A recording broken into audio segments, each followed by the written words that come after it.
going to use this as a way to inform people about just little things that come up on a daily basis when Tim and I are working throughout the day.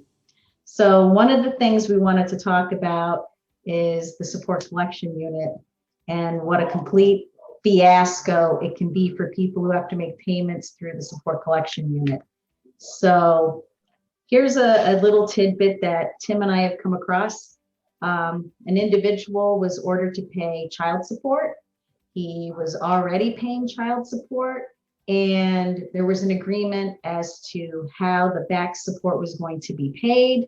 There was a provision in the court order that said he would pay blank towards his arrears, and that the support collection unit wasn't supposed to engage in any type of collection actions. But that wasn't the case, right, Tim? So it's not the case at all.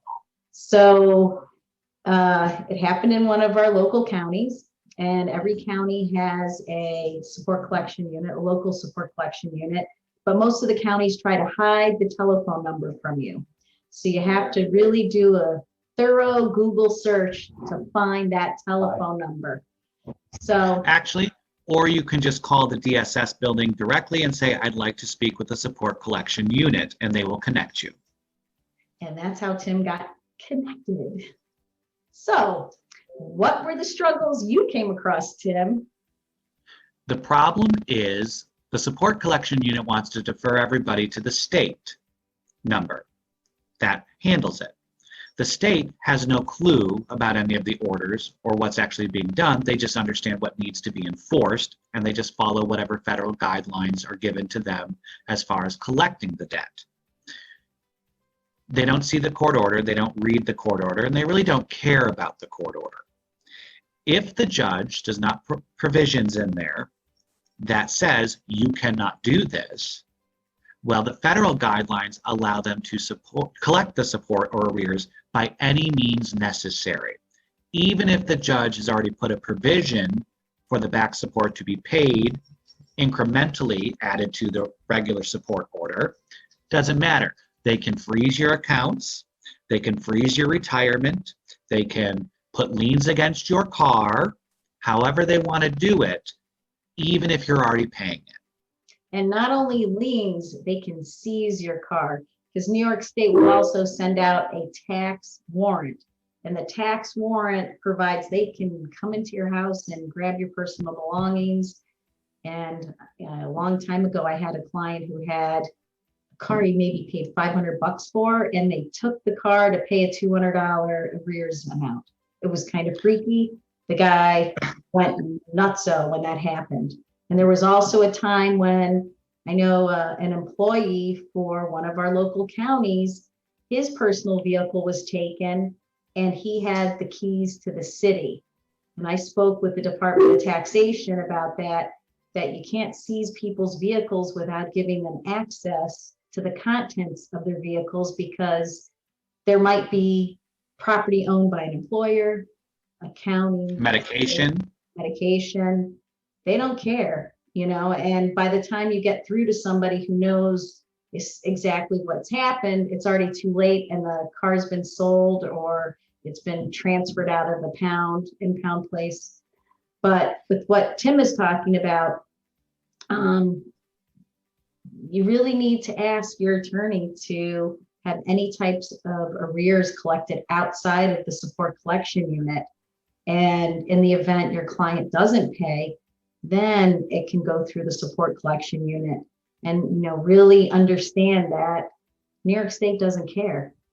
No, and nothing, right? Nothing we can do. With that, no, because when I called, here was the catch. I said the judge has ordered it this way. They said we don't care, and the judges don't care. I said you're going to violate a court order. That's a directive by a judge. Doesn't matter. The federal statutes allow us to do this. We're going to do it. We don't care. So in that instance with this client, ended up freezing the bank accounts, bills bounced, he couldn't pay certain things, ended up with late fees, overdraft fees, which he now has to pay. They don't care. Then they just took the money out. So now he's in the hole. They took all the money, cleared out his accounts, So now he's continuing to pay, and they're taking it out of his check with the add-on of the arrears because it was written in. Now he's overpaying. And let me tell you, to get an overpay back will almost never happen with support collection. No, and basically the courts tell you can't, and that goes to what Tim was talking about, this whole Bradley amendment.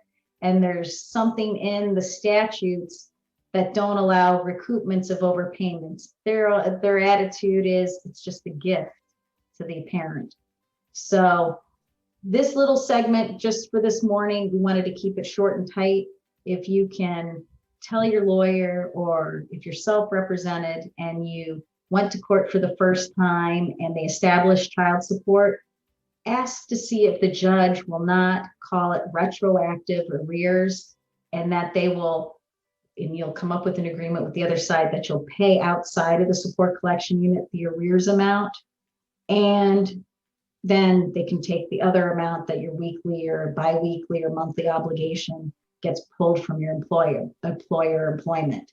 So that way you don't run into these issues. So just be aware, this segment Tim and I did is strictly for retroactive arrears for people that have new support obligations. We're not talking about people who violate court orders because they didn't pay. So That's completely different. we'll do that on a different morning when, depending on how awake we are, we'll put that out there. So again, new kind of thing we're doing, mornings with Tim and Tina, or mornings with Tina and Tim, or just call us TNT. There you go. All right, bye everybody. Bye-bye.